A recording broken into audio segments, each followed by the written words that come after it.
persécutée. Elle dit avoir subi plusieurs méfaits de la part de ses propres parents. Je la cite: mes parents veulent me tuer. Alors, naturellement, ça a suscité beaucoup de réactions.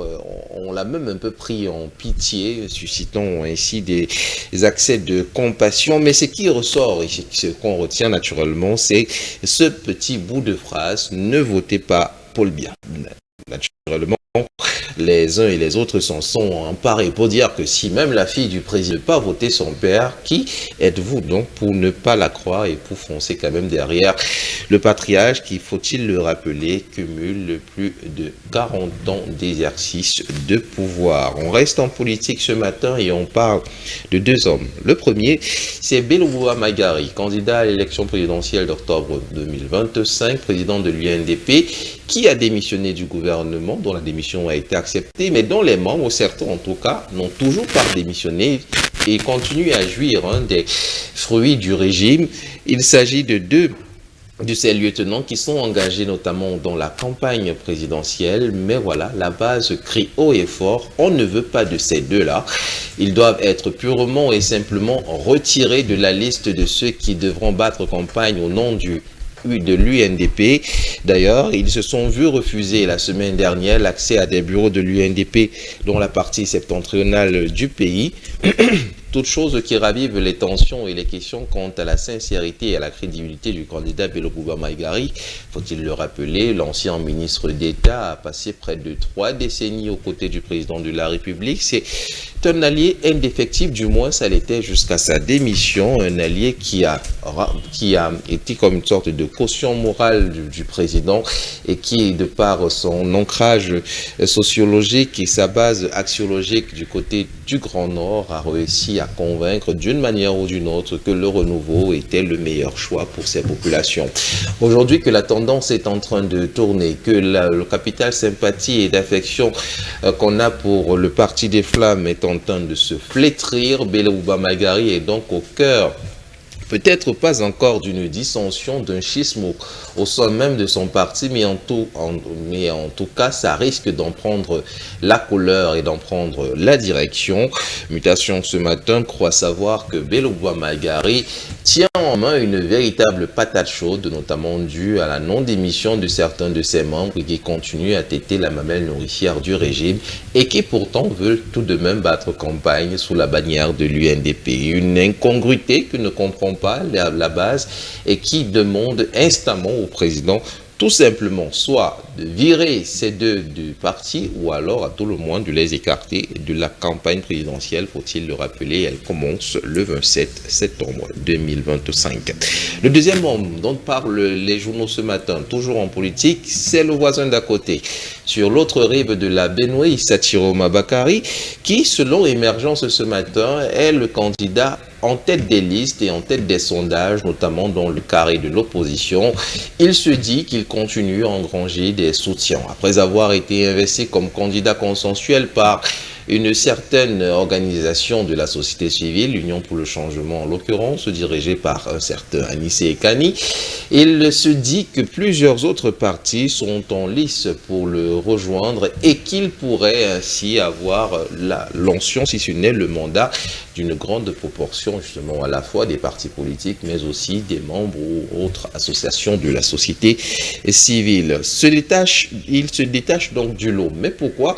Alors la question a été posée et nos confrères d'Émergence tentent d'y répondre en parlant justement de ce programme consensuel qui a été déjà trouvé. On dit qu'il a accepté la mouture de programme qui lui a été remis par l'Union pour le changement, un programme qui place le Cameroun au centre de tout et les Camerounais au cœur des préoccupations des gouvernants. La résolution de la crise anglophone lors des 100 premiers jours, l'amélioration des conditions de vie des Camerounais avec l'augmentation de leur pouvoir d'achat, les infrastructures au cœur même de cette révolution en promettant ainsi que toutes les villes et tous les axes seront à rénover.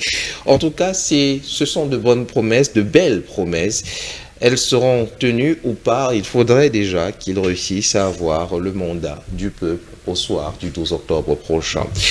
On passe de la politique à l'économie. Et peut-être avant l'économie, on parle de sécurité et nous nous rendons dans les régions jumelles du nord et du sud-ouest où le phénomène de Ghost Town est toujours actif, on le disait encore hier. La descente du Premier ministre au vu d'inaugurer la route Babadjou-Bamenda, mais aussi de lancer les travaux de la voirie urbaine de Bamenda, n'ont pas arrêté le phénomène le temps d'un jour. En tout cas, pour ce qu'on sait, c'est le jour qui en parle ce matin.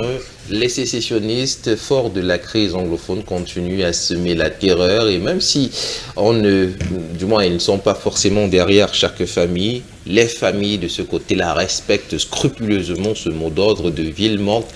Le lundi en particulier, personne ne sort.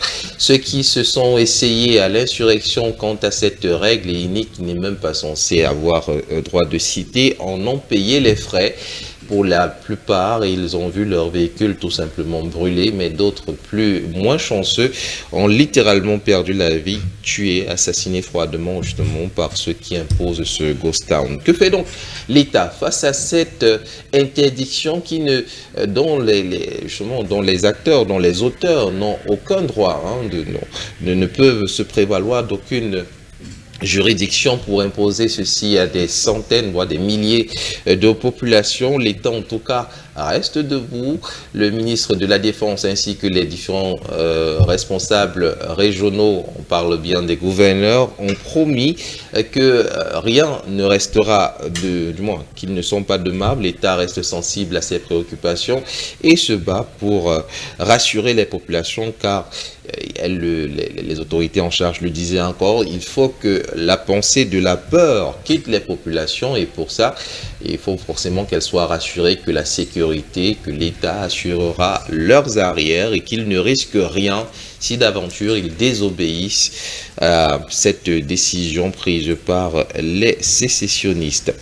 La présidentielle est aux portes, ce sera le 12 octobre prochain. La campagne présidentielle commençait le 27 et à partir de cette date, le Conseil national de la communication, par son président, a annoncé que les émissions à caractère politique seront tout simplement interrompues, remplacées par des émissions de propagande et de campagne. Il a fait littéralement le tour du Cameroun pour définir et donner les recettes quant à la couverture et au contenu qui devront meubler les différents médias lors de cette campagne présidentielle, lors de la période électorale et la période post-électorale. Le dernier, il a réservé le clou du spectacle pour la ville aux 7 collines. Le citoyen revient sur cette information. C'était hier à Yaoundé que le CNC, justement, de concert avec le MINCOM et les médias, mais aussi Elections Cameroun, se sont donc mis sur la même table autour de laquelle ils ont discuté des recettes pour tenir une bonne élection de manière à ce qu'elle se passe sans anicroche et qu'elle respecte les règles de démocratie, de liberté d'expression.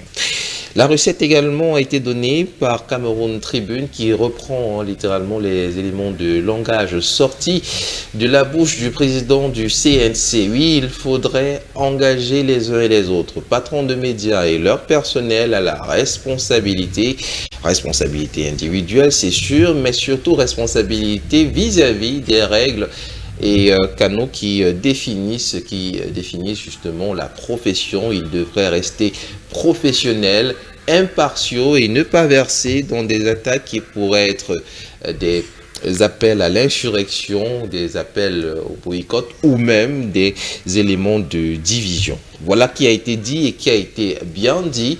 Il brandit la menace de la suspension de ces journalistes ou même de ces médias si d'aventure les classes de veille qui seront mises en place et qui le sont même déjà repèrent à plusieurs reprises des exactions qui sont censées ne pas être pratiquées par ces hommes et femmes de médias. On sort de cette revue de la presse avec deux informations. La première, c'est la nouvelle expression qui passe la parole au président du GECAM, Le patronat camerounais qui s'inquiète et qui exprime sa colère face à la dégradation avancée de nos infrastructures routières, laquelle, selon lui, on parle bien de dégradation, laquelle, selon lui, disais-je donc, est l'une des causes du retard économique qu'accuse le Cameroun depuis plusieurs années. Il ne comprend pas, tout en se désolant, que le pays tel qu'il est continue à nager au milieu de grosses mares d'eau, au sang et au milieu même de nos artères, voies principales, toute chose qui ralentit considérablement, si ce n'est anéantit littéralement les efforts faits notamment par l'EGK, mais également par l'ensemble de la communauté économique du Cameroun, qui ainsi se voit privé de ces importants axes routiers qui sont censés, comme le dit le dicton, permettre le développement. En tout cas, il interpelle le ministre des Travaux publics à de la responsabilité, mais surtout à un patriotisme un peu plus exacerbé dans l'attribution des marchés à des entreprises qui ont vraiment fait leur preuve et qui par le fait et par l'usage ont donc les compétences avérées pour réaliser ces infrastructures, mais mieux encore au contrôle et comités de suivi qui sont censés s'assurer du bon déroulement des travaux jusqu'à leur livraison. Un petit exemple qui a été pris, c'est la route, le tronçon récemment rénové, qui n'a même pas encore été livré, du moins qui n'a pas encore été réceptionné parce que déjà livré. C'est celui qui va du carrefour CCC à en descendant, du moins du carrefour CCC, c'est assez en amont, jusqu'après notre chaîne sœur DBS, ce tronçon-là qui n'a pas encore été livré, mais qui déjà est dégradé. On se demande quand il a déjà été livré, mais pas encore réceptionné. Quand il sera réceptionné, quel genre de tronçon sera donc réceptionné? Il faut rappeler que c'est à coût de dizaines de milliards que ce tronçon-là a été rénové, mais avant sa réception, il est déjà endommagé. Le GECAM a fort raison de se plaindre, de se désoler de cet état de fait qui ne pourrait être expliqué que par soit l'incompétence des personnes mises sur le projet et partant animer donc les cases de la corruption, parce qu'on saurait comprendre comment les personnes qui n'ont pas les compétences avérées pour réaliser un projet sont tout de même mises à contribution pour le faire, soit alors un manque de patriotisme, et d'ailleurs les deux causes seraient l'une et l'autre inextricablement liées. La Voix du consommateur est la dernière revue en kiosque ce matin que nous avons sélectionné en tout cas, et revient sur le système éducatif du Cameroun. Oui, selon La Voix du consommateur, nos écoles sont des creusets où se façonnent, tenez-vous bien, les chômeurs. Oui, nos écoles fabriquent littéralement des chômeurs, car au sorti de ces écoles bardées de diplômes, malheureusement, ils se retrouvent épars, ébahis, complètement, on va dire, loin de l'insertion socio-professionnelle, et pour cause, il y a une inadéquation, un fossé sans cesse plus abyssal entre les compétences théoriques acquises sur les bancs et les réalités factuelles du terrain et du monde de l'emploi. Il appelle donc, La Voix du consommateur, le journal appelle donc à une refonte complète du système éducatif, à une révolution de nos programmes, de manière à capaciter les jeunes gens et à en faire non pas seulement des demandeurs d'emploi prêts à l'emploi à la sortie de leurs différents cursus scolaires et académiques, mais surtout des entrepreneurs à succès. Merci pour cette revue de la presse, El Jérim. Après la revue de la presse, le décryptage.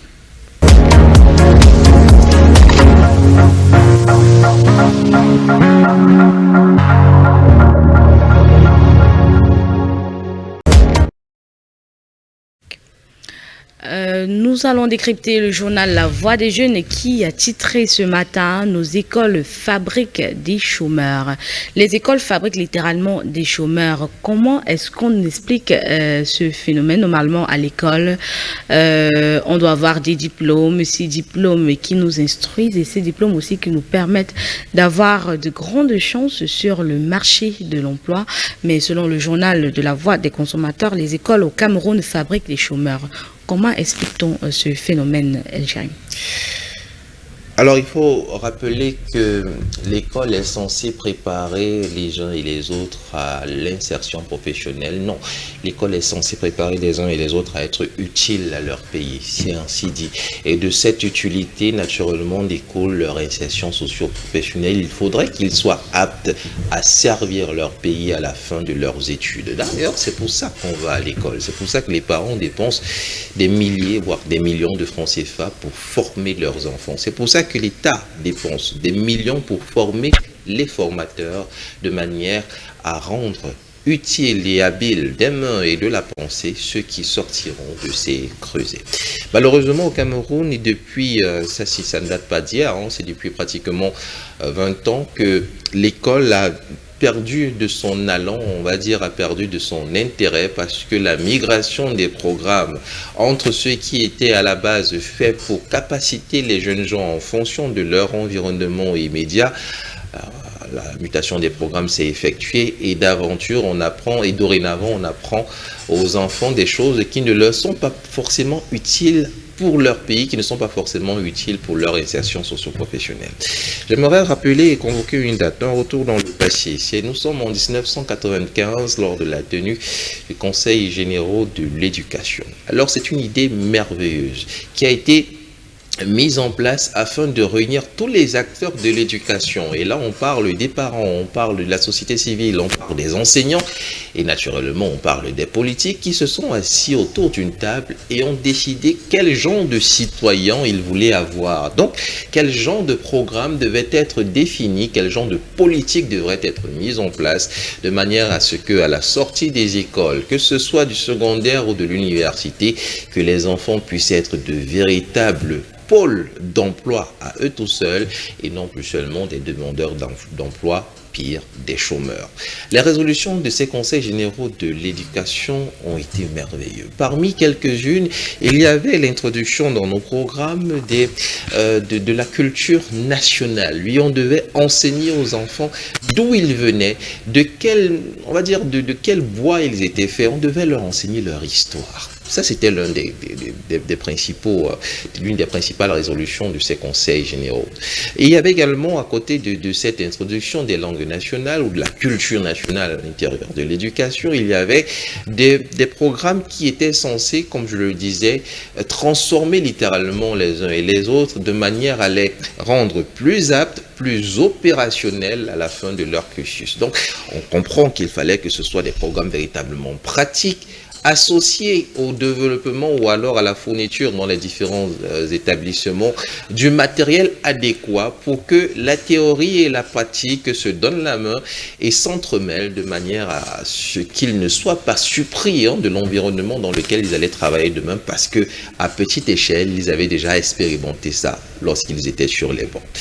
Quelques années plus tard, malheureusement aujourd'hui, les résolutions de ces états généraux n'ont pas toutes été implémentées. Même s'il est vrai, et ça c'est à mettre à la décharge justement de l'État ou du régime, que l'introduction des langues nationales à l'intérieur des programmes s'est déjà opérée. Il y a quelques années, on a vu avec beaucoup d'attention, on a vu avec beaucoup d'admiration d'ailleurs, l'introduction de l'apprentissage des langues nationales, quelques-unes à l'intérieur des programmes. Mais pour le reste, on est resté littéralement au poids mort. À l'intérieur des établissements, pas seulement au point mort, on a même un peu régressé, car à l'intérieur des établissements, qu'ils soient d'enseignement général et dans les filières scientifiques où on a besoin de laboratoires, ou qu'ils soient d'enseignement technique où on a besoin d'ateliers, malheureusement, si les ateliers et les laboratoires sont bien construits, ils ne sont pas équipés. Ils ont perdu peu à peu tout leur équipement, ce qui fait que désormais, ce n'est que la théorie qui est enseignée et très peu, mais alors très peu de pratique. Face à ce délitement naturellement de notre éducation, la question qui se pose, c'est où allons-nous? Mais quel genre de citoyens sont donc formés à l'intérieur de ces creusets? On comprend que la voix de consommateur titre aujourd'hui sans embâche que nos écoles fabriquent des chômeurs, car la quantité de personnes qui sortent de ces écoles-là et qui se met sur le marché de l'emploi, le ratio de personnes qui seront recrutées après ces brevets, après ces diplômes, malheureusement continue à frôler les moins 1%. Allez, chiffre pour chiffre. Ils sont près de 60 000 sur l'ensemble du territoire national à avoir eu leur examen, leur probatoire cette année. Dans les 60 000, combien d'entre eux savent même exactement ce qu'ils feront de leur baccalauréat? Alors, nous, on a fait une enquête qualitative sur la ville de Douala en particulier pour ceux qui ont eu leur examen. On a posé la question, qu'est-ce que vous voulez faire? Et ils ont dit qu'ils ne savent pas encore et que la grande majorité a répondu qu'ils iront d'abord à l'université voir et ensuite ils réfléchiront. Vous voyez qu'en réalité, ce n'est pas tant eux le problème, c'est qu'on ne leur a pas appris qu'il fallait faire l'école pour un but précis. On leur a dit, on a mis dans leur intellect qu'il fallait faire l'école pour l'école. Il faut avancer en classe. Fais d'abord l'école, le reste on verra. Mais en réalité, dans le schéma de pensée qui devrait être inhibé dans les enfants, c'est que vous faites l'école pour ceci, pour cet objectif. D'où l'importance des conseils d'orientation ou alors les conseillers d'orientation dans les écoles. Le métier des conseillers d'orientation sont souvent très négligés. Je me souviens quand moi j'étais au lycée, on avait une conseillère d'orientation, on ne voulait même presque pas la recevoir. C'est maintenant qu'on comprend l'importance de ces dames ici, messieurs là, qui aident les enfants à savoir ce qu'ils vont faire après leurs études. Exactement. Et le mot qu'il faut retenir, c'est orientation. Et comme je le disais en 95, lors des États généraux de l'éducation, c'est l'ensemble des personnes qui sont censées donner l'orientation qui étaient assis à la table.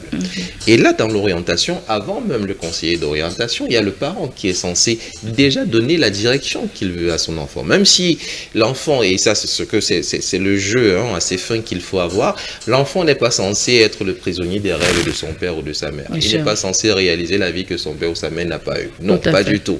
Mais les parents ont un rôle prépondérant à jouer parce que c'est eux qui observent les premiers leurs enfants, qui décèlent les qualités, les aptitudes que ceux-ci ont, et en fonction de ces aptitudes et de ces qualités, peuvent les orienter dans cette direction-là, avec un but précis. C'est ça, le même mot ce matin, c'est qu'il faut un but précis. Le but précis, c'est la direction.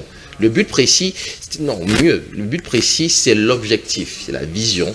Et l'école est en quelque sorte le canevas, la direction qui mène vers ce but précis.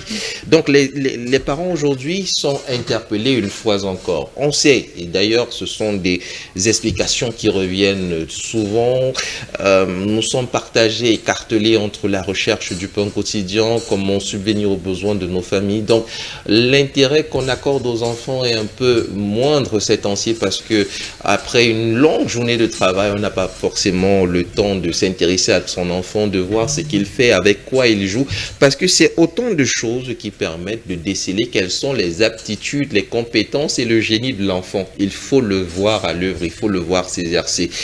Alors, les nutritionnistes, mais aussi des spécialistes de l'enfance, disent que c'est de 0 à 6 ans qu'on voit et qu'on décèle quelles sont les aptitudes de l'enfant. Parce que là, il prend connaissance avec le monde, il s'habitue aux objets, il fait des choses avec ses mains. Les parents qui observent ça pourront donc, à partir de ce moment-là... Ils jouent de son imagination. Ils jouent de son imagination, pourront, à partir de ce moment-là, mettre l'enfant à des différents tests. On n'a pas encore ce système au Cameroun, ou alors c'est très peu répandu, et quand c'est même accessible, du moins c'est très cher, c'est pour une certaine classe, mais il y a des tests psychotechniques qui permettent de déceler quelles sont les aptitudes des enfants, leurs compétences, et en fonction de cela, on peut les envoyer ici ou là. Une fois que le travail des parents a été donc bien fait, quand il sait que, ok, l'enfant, il réagit beaucoup plus à ceci ou à cela, il les envoie donc dans ces creusets pour qu'ils soient formés. À l'école également, il y a de l'orientation. Et c'est pour ça qu'on encourage les parents à être des collaborateurs des enseignants. Collaboration vient du mot latin collaborare, cum laborare. Ça veut dire travailler avec. Travailler avec veut dire qu'on ne dépose pas son enfant, on paye la pension, on se dit, nous c'est bon pour nous, vous prenez le relais. Que non, les parents doivent être des collaborateurs des enseignants. Moi j'ai vu mon fils, il peut faire ceci ou cela. À l'école, l'enseignant voit qu'il développe d'autres aptitudes, mais puisqu'on collabore ensemble, l'enseignant peut me dire, tu vas envoyer ton fils en lettres, Non, envoie-le en mathématiques parce qu'il a plus de compétences en mathématiques. Et là, puisque le travail est fait ensemble, l'enfant a de meilleures chances de se retrouver à la fin de son parcours scolaire, non pas perdu comme la grande majorité de nos enfants aujourd'hui, mais conscient qu'il a atteint une étape qui le prédispose ou alors qui l'accompagne, qui le met sur le chemin de sa destinée, qui le met sur le chemin de la vision qu'il avait au départ. Et en dernier ressort, naturellement, on a l'État. L'État est celui qui, au-dessus de tout, façonne les citoyens qu'il veut. Et il le fait comment? À travers l'école, à travers les programmes scolaires. Les centres de formation aussi. C'est ça, les centres de formation, établissements. Il le fait à travers le contenu des programmes. C'est ce qu'il met à l'intérieur des programmes qui détermine ce qu'il veut que les enfants qui étudieront ça soient demain. C'est pour ça qu'on dit, la phrase est bien choisie. L'État qui façonne, qui décide quel genre de citoyen il veut. Donc, si les programmes sont uniquement théoriques, ça veut dire que l'État veut des citoyens chômeurs. Parce que, naturellement, quand ils sortiront, ils n'auront pas de compétences. Et sur le marché de l'emploi, c'est tellement rude que si vous n'avez pas de compétences, vous restez au quartier. Il y a des personnes aujourd'hui qui ont des masters. Vous avez même vu récemment, il y a des personnes bardées du doctorat qui se sont assises au sol en train de quémander le travail. Dans quel pays ça arrive? On blâme peut-être l'État, mais c'est eux aussi qu'il faut blâmer. Comment vous pouvez avoir un doctorat, PhD? C'est si vous n'avez rien fait, c'est-à-dire que si vous êtes un enfant béni de Dieu, c'est 8 ans après le baccalauréat. Oui. Au Cameroun, c'est 8 ans, au moins. Mais en réalité, ce n'est pas 8 ans. C'est 12, 15 pour les plus chanceux. Mais sinon, c'est un peu plus pour avoir son doctorat. Donc, comment est-ce que vous pouvez avoir un doctorat? Ça veut dire que vous avez atteint... Le doctorat, c'est le dernier diplôme universitaire. Le professorat n'est pas un diplôme. Donc, vous avez atteint le summum de l'intelligentsia d'un pays et vous vous asseyez à terre pour supplier, pour enseigner. C'est pas normal. Ce n'est vraiment pas... Ce n'est même pas... Je veux dire, c'est impensable de voir ce genre de scène. Mais, en réalité, ce qui se cache derrière, c'est au moins deux choses. C'est que en quoi est-ce qu'ils ont eu quelles sont les matières, quelles sont les filières, qu'est-ce que ça vaut réellement dans la balance, leur doctorat? Est-ce que ça pèse autant qu'un doctorat obtenu aux États-Unis, qu'un doctorat obtenu au Rwanda? C'est tout ça qu'il faut voir.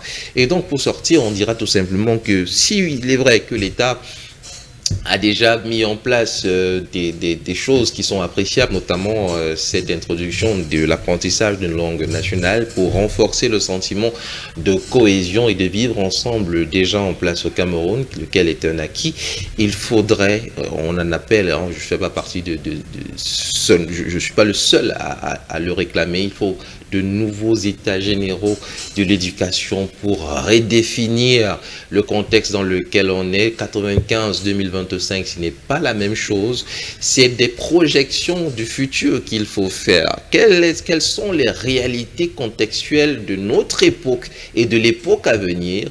Et en pensant justement aux enfants qui devront prendre le relais demain, il faut savoir que ce demain-là commence aujourd'hui. Et donc, il faut former les enfants en fonction des réalités qu'ils verront demain. Le proverbe africain, ou alors un intellectuel africain, se désolait en disant qu'au Cameroun et dans une grande partie de l'Afrique francophone, on forme des enfants pour des métiers qui n'existeront même plus dans 10 ou dans 15 ans. Et c'est une erreur. S'il est vrai que gouverner, c'est prévoir, alors il faudrait naturellement que l'État prenne les choses, que prenne le taureau par les cornes et que, voilà, ils forment des enfants pour leur contexte, pour leur génération. Let's take a little break, Jean-Yves, avant que vous ne partez. On ne peut pas parler des élèves sans parler des enseignants. Est-ce qu'un enseignant, après 6 années de travail, devrait souffrir d'une maladie quelconque ou alors avoir des problèmes financiers? Parce qu'on a vu lors du dépôt des candidatures pour la présidentielle, cet enseignant qui réclamait ses droits et qui disait qu'il ne peut pas ajouter l'argent sur l'argent. Quand on parlait des 10 millions versés pour initialement participer aux prochaines élections présidentielles, il réclamait de l'argent à l'État, ce qui n'est pas souvent normal. Est-ce que un enseignant, après avoir servi le pays pendant tant d'années, devrait encore avoir ce style de problème? La réponse tombe sous le sens, sinon tout, et pas que les enseignants, hein, tout salarié, tout travailleur mérite son salaire. Pour le cas des enseignants, puisqu'on est dans le domaine de l'éducation, c'est encore plus délicat parce que c'est eux qui sont censés former la nation, c'est eux qui forment les présidents, c'est eux qui forment les ministres, c'est eux qui forment la main-d'œuvre qualifiée de notre nation. Donc il est de bon ton, et d'ailleurs ça devrait être quelque chose de trivial, qu'il soit mis au premier rang justement de cette société. On dit au Cameroun que les premiers à passer à la caisse, ce sont les militaires. Je pense qu'après les militaires, ça devrait être normalement les enseignants. Les enseignants, oui, tout à fait. Merci beaucoup, El Jérim. C'est derrière ceci qu'avec la réalisation, nous allons prendre cette chanson de Massa Jean de Bissimag qui nous parle des difficultés que rencontrent les enseignants. Si Landry Siwe est prêt, c'est tout de suite.